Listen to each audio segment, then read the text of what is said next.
نحمده ونستعينه ونستغفره ونعوذ بالله من شرور أنفسنا ومن سيئات أعمالنا من يهده الله فلا مضل له ومن يضلل فلا هادي له وأشهد أن لا إله إلا الله وحده لا شريك له وأشهد أن محمدا عبده ورسوله أما بعد فإن خير الحديث كتاب الله وخير الهدي هدي محمد صلى الله عليه وسلم وشر الأمور محدثاتها وكل محدثة بدعة وكل بدعة ضلالة وكل ضلالة في النار. أعوذ بالله من الشيطان الرجيم. بسم الله الرحمن الرحيم.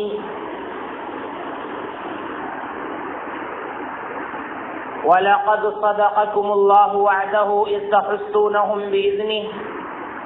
حَتَّى إِذَا فَشِلْتُمْ وَتَنَازَعْتُمْ فِي الْأَمْرِ وَعَصَيْتُم مِّن بَعْدِ مَا أَرَاكُم مَّا تُحِبُّونَ مِنكُم مَّن يُرِيدُ الدُّنْيَا وَمِنكُم مَّن يُرِيدُ الْآخِرَةَ ثُمَّ صَرَفَكُمْ عَنْهُمْ لِيَبْتَلِيَكُمْ وَلَقَدْ عَفَا عَنكُمْ وَاللَّهُ ذُو فَضْلٍ عَلَى الْمُؤْمِنِينَ. وقال النبي صلى الله عليه وسلم: الجماعة رحمة والفرقة عذاب.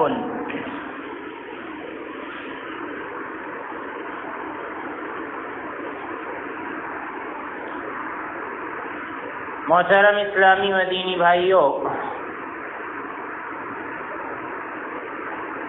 قرآن کریم کے اندر اللہ رب العالمین نے نبی صلی اللہ علیہ وسلم کے زمانے میں پیش آنے والے کئی ایک واقعات کا ذکر کیا ہے، اور اللہ رب العالمین نے گزشتہ نبیوں کے ساتھ جو واقعات پیش آئے ہیں، نبیوں کے ساتھ جو قوموں کا رویہ رہا ہے، اس کا بھی ذکر اللہ رب العالمین نے قرآن کریم کے اندر کیا ہے۔ اتحاد اور اتفاق کی بات چل رہی تھی، 3 بنیادوں کا ذکر آپ کے سامنے کیا جا چکا ہے، تو آج کا یہ خطبہ انہی 3 بنیادوں کا خلاصہ ہوگا۔ قرآن کریم کی آیت ہم نے آپ کے سامنے تلاوت کی۔ اللہ رب العالمین نے اس آیت میں جنگ احد کی طرف اشارہ کیا ہے۔ اللہ رب العالمین فرماتا ہے کہ وَلَقَدْ صَدَقَكُمُ اللَّهُ وَعْدَهُ إِذْ تَحُسُّونَهُم بِإِذْنِهِ۔ اللہ تعالیٰ نے اپنے وعدے کو سچ کر دکھایا، یعنی اللہ تعالیٰ نے مسلمانوں سے جو وعدہ کیا ہے کہ تم نے اگر نبی صلی اللہ علیہ وسلم کی اطاعت کی، تمہارا ایمان اگر پختہ رہا، نبی صلی اللہ علیہ وسلم کی نافرمانی سے تم بچتے رہے، اللہ کا کہنا مانتے رہے، تو تم ہی سربلند رہو گے۔ اللہ رب العالمین کبھی تم کو ذلت کا منہ نہیں دکھائے گا، بلکہ اللہ تعالیٰ تم کو زمین کے اندر ہمیشہ اٹھا کر رکھے گا۔ اللہ رب العالمین فرماتا ہے وَلَا تَهِنُوا وَلَا تَحْزَنُوا وَأَنْتُمُ الْأَعْلَوْنَ إِن كُنتُم مُؤْمِنِينَ، کہ اے مسلمانوں، اے مومنوں، تم کمزور مت ہو، وَلَا تَحْزَنُوا، تم غمگین مت ہو، وَأَنْتُمُ الْأَعْلَوْنَ، تم ہی کو زمین کے اندر سربلند ہونا ہے۔ إِن كُنتُم مُؤْمِنِينَ، اگر تم مومن رہو گے۔ تو یہ اللہ تعالیٰ کا وعدہ ہے اپنے بندوں سے کہ اللہ رب العالمین مومنوں کو اس زمین کے اندر ضرور سربلندی عطا فرمائے گا۔ کامیابی ہمیشہ مومنوں کے حق میں رہے گی۔ دشمنوں پر فتح اللہ رب العالمین ہمیشہ مومنوں کو عطا فرمائے گا۔ تو یہ مومنوں سے اللہ تعالیٰ کا ایک بڑا وعدہ ہے، اور اللہ تعالیٰ نے ہمیشہ اپنے اس وعدے کو پورا کیا ہے۔ تو جنگ احد کے بارے میں اللہ تعالیٰ فرماتا ہے کہ اس میں بھی اللہ تعالیٰ نے اپنے وعدے کو سچ کر دکھایا، اپنے وعدے کو پورا کر دیا۔ اذ تحسونہم بإذنی، جب تم اپنے دشمنوں کو مار رہے تھے بإذنی، اللہ کے حکم سے، یعنی تم غالب تھے، تمہارے دشمن جو تھے وہ مغلوب تھے، تم اوپر تھے اور تمہارے دشمن نیچے تھے، تم مارتے چلے جا رہے تھے اور فتح حاصل کرتے چلے جا رہے تھے، لیکن اللہ رب العالمین نے آگے جو نقطہ ذکر کیا ہے کہ جنگ احد میں مسلمانوں کی فتح یہ شکست میں کیسے تبدیل ہو گئی، اللہ رب العالمین نے اس کا ذکر آگے کیا ہے۔ حتی اذا فشلتم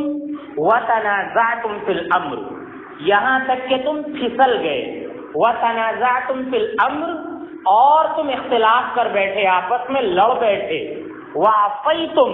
اور تم نے نبی صلی اللہ علیہ وسلم کی نافرمانی کی۔ اللہ کے نبی صلی اللہ علیہ وسلم نے اصل میں ایک پہاڑ پر 50 صحابہ کرام کو متعین کیا تھا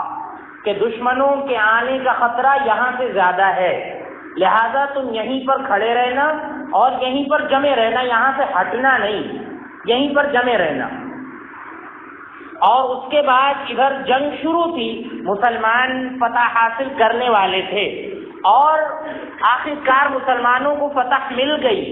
مال غنیمت بھی مسلمانوں کو مل گیا۔ اب جو 50 صحابہ کرام پہاڑ پر مقرر کیے گئے تھے، ان کے دماغ میں یہ خیال آیا کہ جنگ فتح ہو چکی ہے، ہم نے میدان جیت لیا ہے، مال غنیمت وہ بٹنے لگا ہے، سامنے آ گیا ہے، لہذا اب ہم کو یہاں سے چلے جانا چاہیے۔ صحابہ کرام وہاں سے ہٹ گئے، جو 50 صحابہ کرام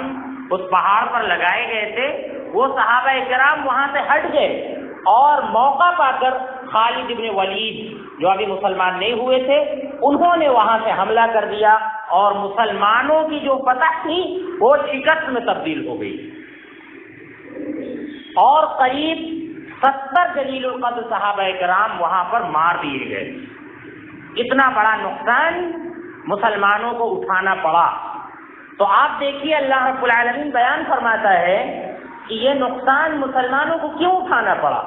آخرکار مسلمانوں کی جو فتح تھی، مسلمانوں کی جو جیت تھی، وہ شکست میں کیوں تبدیل ہو گئی اور 70 جانثار صحابہ کرام کو موت کا جام کیوں پینا پڑا؟ اللہ رب العالمین فرماتا ہے کہ تم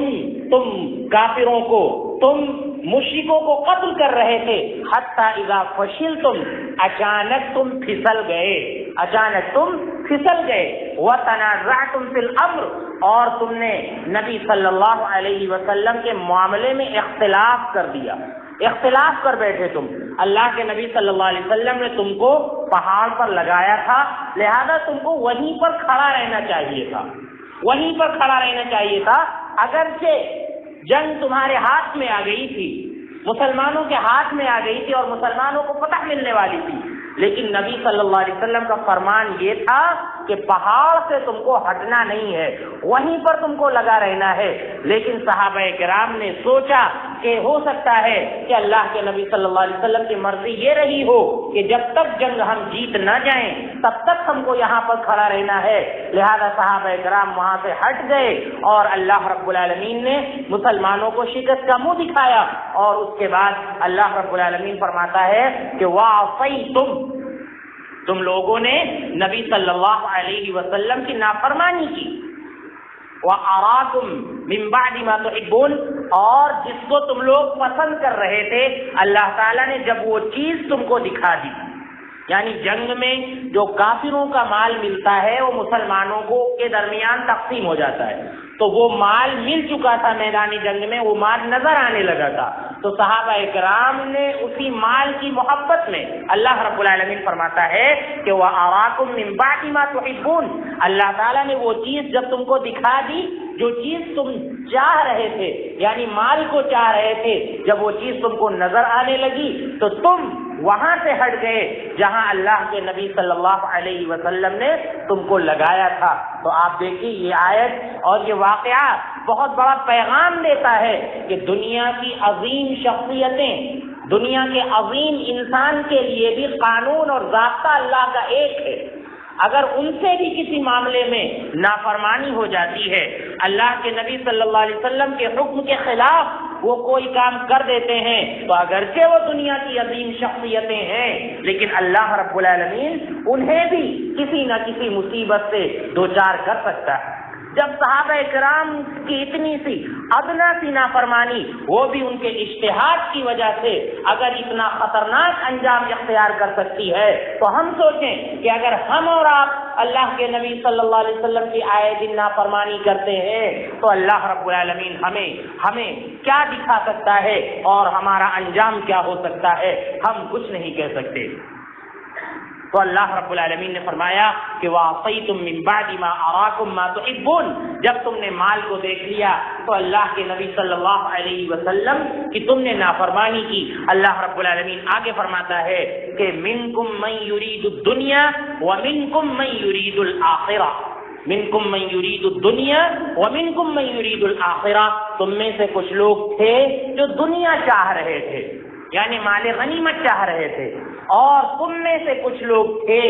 جنہوں نے اللہ کے نبی صلی اللہ علیہ وسلم کی نافرمانی نہیں کی، وہ اللہ رب العالمین کو چاہ رہے تھے، یعنی آخرت کو چاہ رہے تھے کہ مال غنیمت کچھ نہیں ہے بلکہ اللہ تعالی ہم کو آخرت میں کامیابی عطا فرما دے، وہی کامیابی اصل کامیابی ہے. لہذا وہ صحابہ کرام وہاں پر ڈٹے رہے اور وہاں سے نہیں ہٹے. تو اللہ رب العالمین بیان فرماتا ہے کہ تم میں سے کچھ لوگ دنیا کو چاہ رہے تھے اور تم میں سے کچھ لوگ آخرت کو چاہ رہے تھے. تو آپ دیکھیے یہاں پر مسلمانوں کے شکست کی اللہ رب العالمین نے دو وجہیں بیان فرمائی ہیں.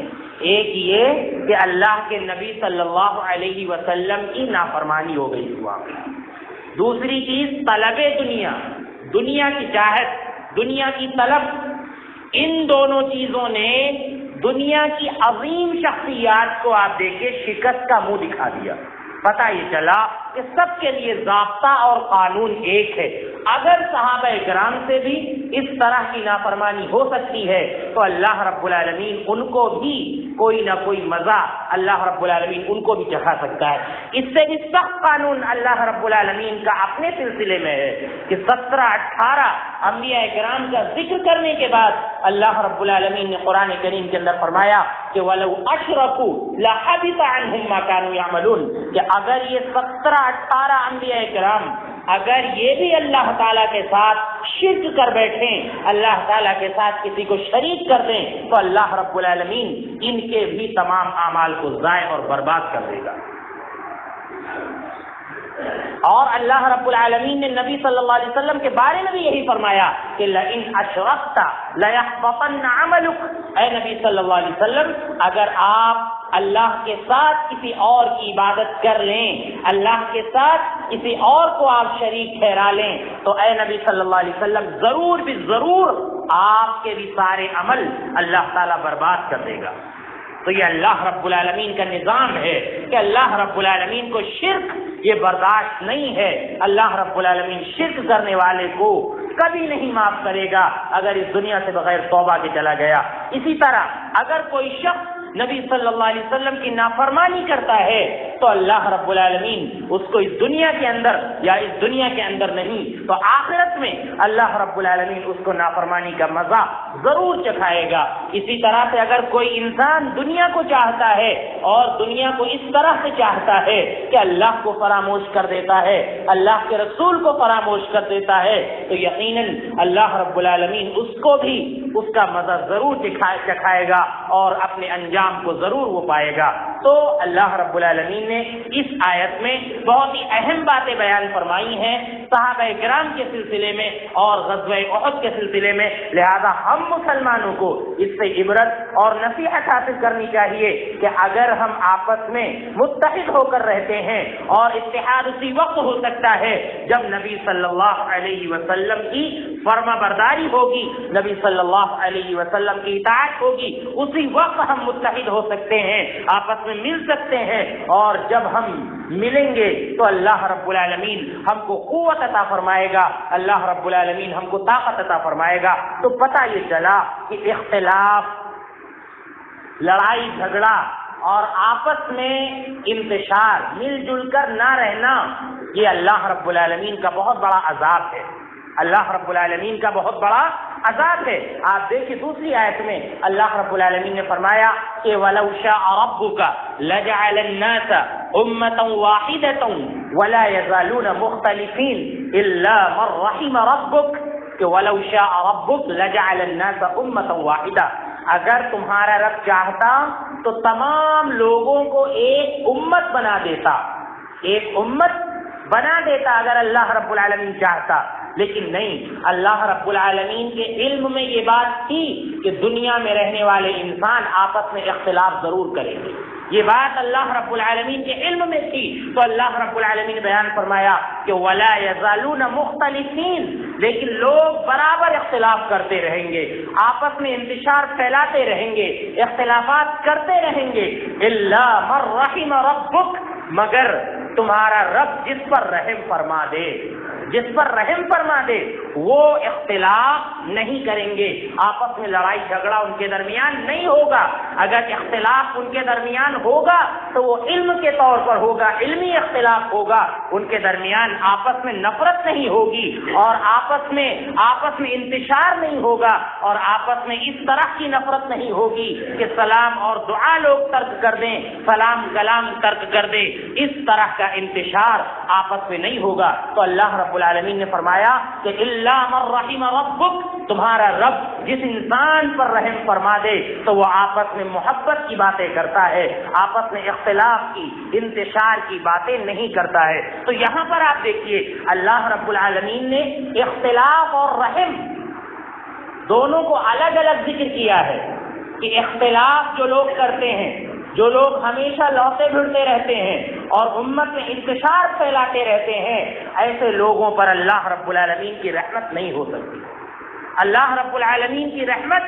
ایسے لوگوں پر ہوتی ہے جو آپس میں انتشار نہیں پھیلاتے ہیں اور آپس میں اختلافات نہیں کرتے ہیں۔ اللہ رب العالمین کی رحمت ایسے لوگوں پر ہوتی ہے، کیونکہ اللہ تعالیٰ نے فرمایا الا من رحم ربک، مگر جس پر اللہ رب العالمین رحم فرما دے۔ لوگ یہاں پر ذکر کرتے ہیں اور ایک جو غیر مستند روایت ہے اس کا سہارا بھی لیا جاتا ہے کہ اختلاف امتی رحمت،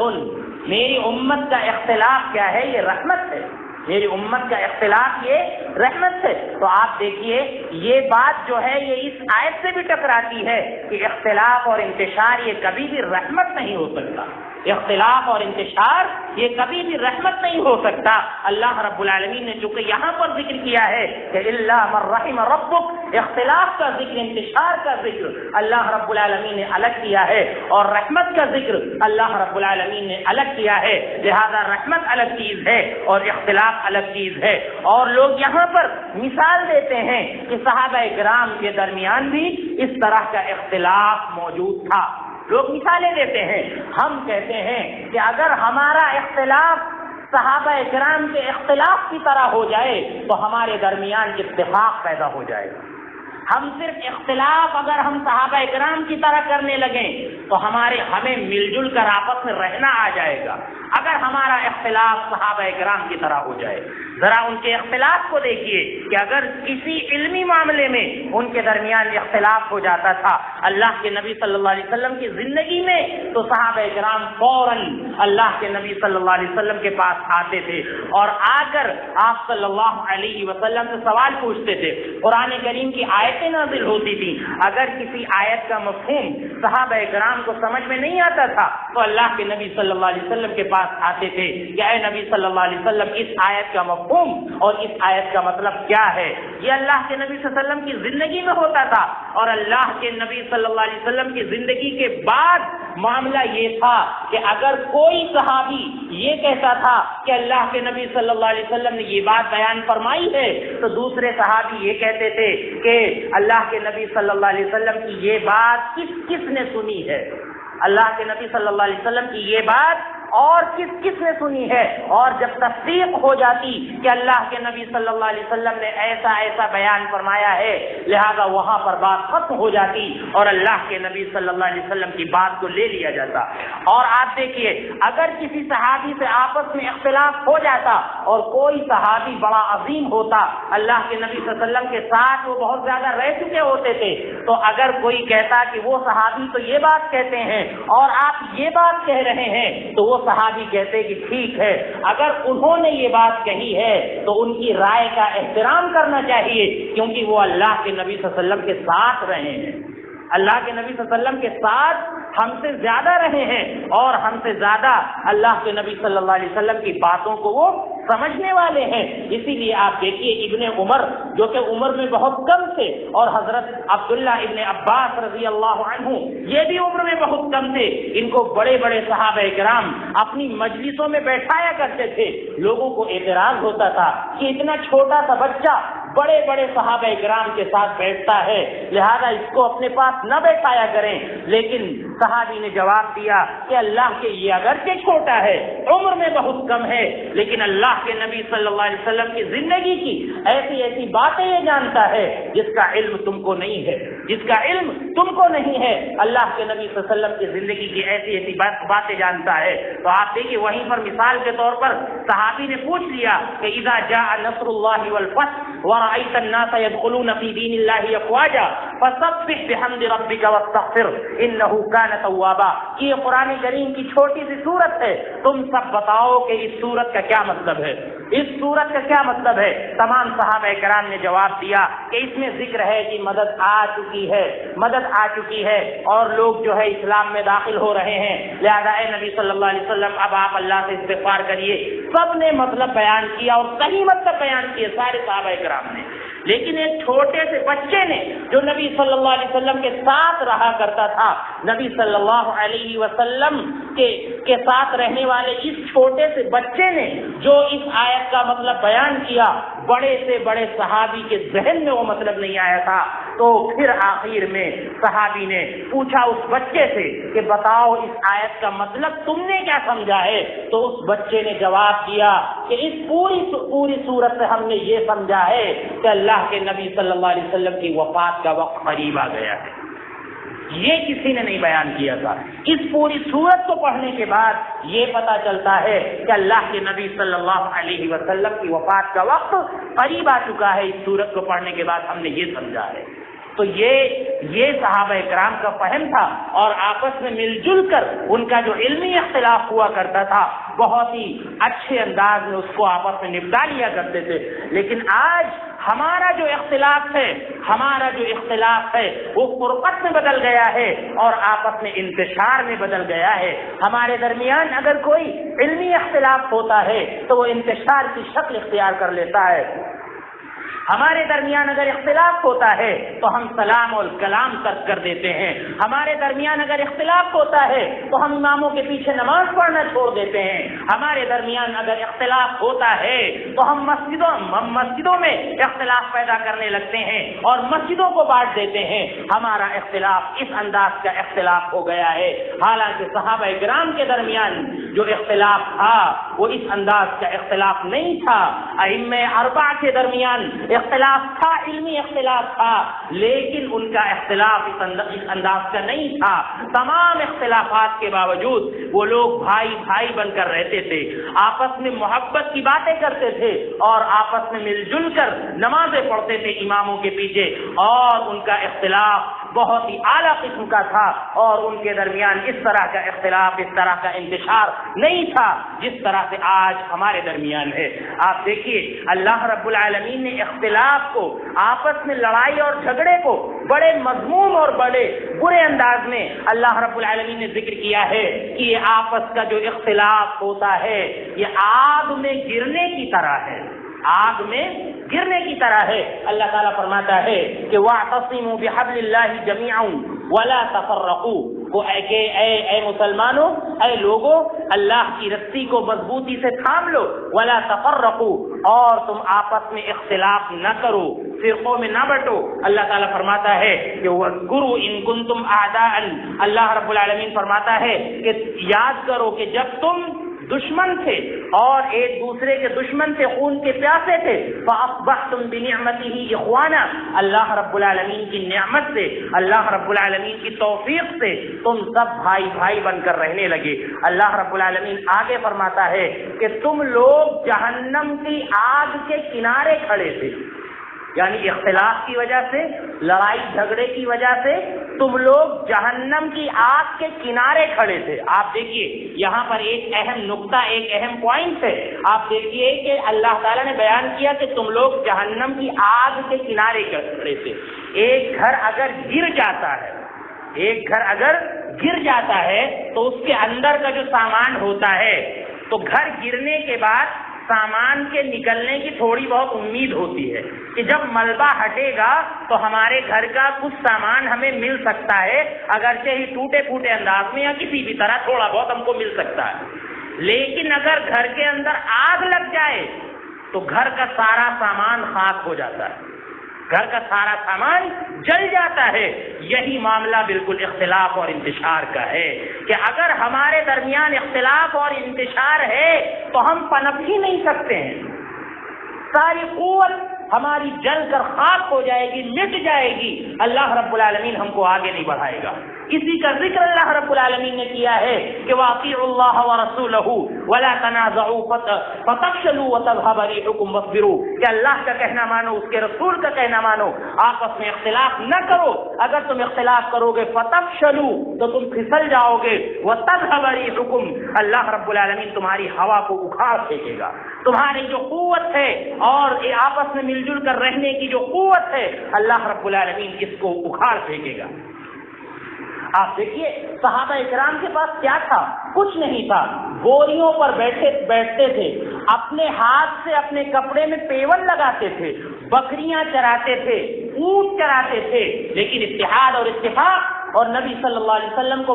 ماننے کی قوت ان کے اندر اتنی تھی کہ اگر انہوں نے عراق مانگا اللہ رب العالمین سے تو اللہ تعالیٰ نے پورا عراق ان کے ہاتھ میں دے دیا۔ اگر شام کا مطالبہ ہوا اللہ رب العالمین نے پورا شام اٹھا کر ان کو دے دیا، مصر اللہ رب العالمین نے ان کو دے دیا۔ آخرکار یہودیوں اور عیسائیوں کو کہنا پڑا کہ ایک شخص عرب کے اندر پیدا ہوا تھا جس کی قوم بدو تھی، بوریا نشین تھی، اور جو اونٹ اور بکریاں چراتے تھے، لیکن تہذیب اور ثقافت کا ایسا درد محمد صلی اللہ علیہ وسلم نے دیا کہ روم اور فارس کو انہوں نے فتح کیا، مصر اور شام میں ان کی حکومت پھیل گئی، صرف اور صرف اللہ کے نبی صلی اللہ علیہ وسلم کی اطاعت کی وجہ سے اللہ رب العالمین نے اتنی قوت، اتنی طاقت ان کے اندر عطا فرمائی کہ بڑے سے بڑے بادشاہ ان بوریاں نشینوں سے اور اونٹ کے چرواہوں سے کانپنے لگے تھے کہ اگر محمد صلی اللہ علیہ وسلم کی امت اگر متحرک ہو گئی تو پھر ہمارا کچھ نہیں بچے گا۔ یہ خوف ان کے اندر ہر آن ہر دم بسا رہتا تھا۔ لہذا آج ہم بھی اگر اپنے اندر قوت چاہتے ہیں تو ہمارے جو اختلافات ہیں ان کو بس علمی انداز میں رکھنا ہوگا اور صحابہ کرام جیسا اسوہ ہمیں پیش کرنا ہوگا، صحابہ کرام جیسا نمونہ ہمیں اپنے اندر پیش کرنا ہوگا، ہمیں اپنے اندر پیدا کرنا ہوگا، تبھی ہم جا کر دنیا کے اندر کامیاب ہو سکتے ہیں۔ ورنہ جس طرح سے آگ تمام چیزوں کو جلا کر خاکستر کر دیتی ہے، اسی طرح سے اللہ رب العالمین ہماری قوت اور ہماری طاقت کو بھی اللہ رب العالمین ختم کر دے گا۔ لہذا محمد صلی اللہ علیہ وسلم کی اطاعت یہ جو ہے سمجھ لیجیے سب سے پہلی شرط ہے جس کو شاعر نے کہا ہے کہ محمد کی اطاعت دین حق کی شرط اول ہے، اسی میں ہو اگر خامی تو سب کچھ نامکمل ہے۔ اگر محمد صلی اللہ علیہ وسلم کی اطاعت میں خامی ہے تو ہم سمجھ لیں کہ سب کچھ جو ہے یہ نامکمل ہے، ہم کامیاب نہیں ہو سکتے ہیں۔ اور اسی طرح سے اور بھی باتیں ہیں، شاعر نے کہا ہے کہ تم ہو آپس میں غضبناک، وہ آپس میں رحیم، تم خطا کار و خطابی، وہ خطا پوش و کریم، چاہتے سب ہیں کہ ہوں اوج ثریا پہ مقیم، پہلے ویسا کوئی پیدا تو کرے قلب سلیم، کہ صحابہ کرام وہ خطا پوش تھے، خطاؤں کو چھپاتے تھے اور آپس میں رحیم تھے، کریم تھے، نبی صلی اللہ علیہ وسلم کی اطاعت کرتے تھے۔ اور ہم میں سے ہر ایک چاہتا ہے کہ ہم اوپر پہنچ جائیں، پہلے صحابہ کرام جیسا ہم دل تو پیدا کریں۔ تم میں حوروں کا کوئی چاہنے والا ہی نہیں، جلوہ طور تو موجود ہے موسیٰ ہی نہیں، تم میں حوروں کا کوئی چاہنے والا ہی نہیں۔ اگر ہم بلندی چاہتے ہیں، لہذا ہمیں اپنے اندر وہ صفت، وہ قوت، وہ طاقت پیدا کرنی ہوگی کہ اللہ رب العالمین ہمیں اس دنیا کے اندر سر بلند کرے۔ لہذا میرے بھائیوں، گزارش یہ ہے کہ چھوٹے چھوٹے اختلاف کی وجہ سے جو ہم بڑا بڑا انتشار پیدا کر لیتے ہیں، آپس میں جدائی پیدا کر لیتے ہیں، نمازیں پڑھنا چھوڑ دیتے ہیں، کلام ترک کر دیتے ہیں، مسجدوں کو بانٹ دیتے ہیں، ان تمام چیزوں کو ختم کریں اور آپس میں اتحاد پیدا کرنے کی کوشش کریں، نبی صلی اللہ علیہ وسلم کی اطاعت کر کے اور اسی طرح سے صحابہ کرام کے اسوے کو اپنے اندر پیدا کر کے ہم جو ہے آگے بڑھنے کی کوشش کریں، اور صحابہ کرام جس انداز سے نبی صلی اللہ علیہ وسلم کی اطاعت کرتے تھے اسی انداز سے ہم بھی اطاعت کرنے کی کوشش کریں، اور ہم اعلیٰ ظرف بنے، کم ظرفی ہم چھوڑ دیں، ہم کم ظرف نہ بنے، اور اپنے دل کو ہم اتنا بڑا بنا لیں کہ سب لوگ ہمارے دلوں میں سما جائیں اور آپس میں میل محبت کی باتیں کریں، آپس میں میل محبت کی باتیں کریں، قرآن اور سنت کی اور کتاب اور سنت کی باتیں کریں۔ اور یہ جو بنیادیں ہم نے آپ کے سامنے بیان کی تھی، لہذا انہی کو سامنے رکھ کر آپس میں مل جل کر رہنے کی کوشش کریں۔ دعا ہے کہ اللہ رب العالمین ہمیں ان باتوں کو سمجھنے کی اور ان پر عمل کرنے کی توفیق عطا فرمائے۔ اللہ رب العالمین ہمیں آپس میں اتحاد اور اتفاق پیدا کرنے کی توفیق عطا فرمائے۔ اللہ رب العالمین ہمیں قرآن و سنت کی اطاعت کرنے کی توفیق عطا فرمائے۔ اللہ رب العالمین ہمیں شرک و بدعت اور خرافات سے محفوظ رکھے۔ اے اللہ، جو بیمار ہیں انہیں شفاء کاملہ عاجلہ عطا فرما، جنہوں نے خصوصی دعا کی گزارش کی ہے اللہ ان کی بیماری میں انہیں شفاء کاملہ عاجلہ عطا فرما۔ اے اللہ، جو اس دنیا سے جا چکے ہیں انہیں جنت میں اعلیٰ مقام عطا فرما۔ اے اللہ، ہم سب پر رحم فرما، اے اللہ ہمارے گھر والوں پر رحم فرما۔ اے اللہ، جب تک ہمیں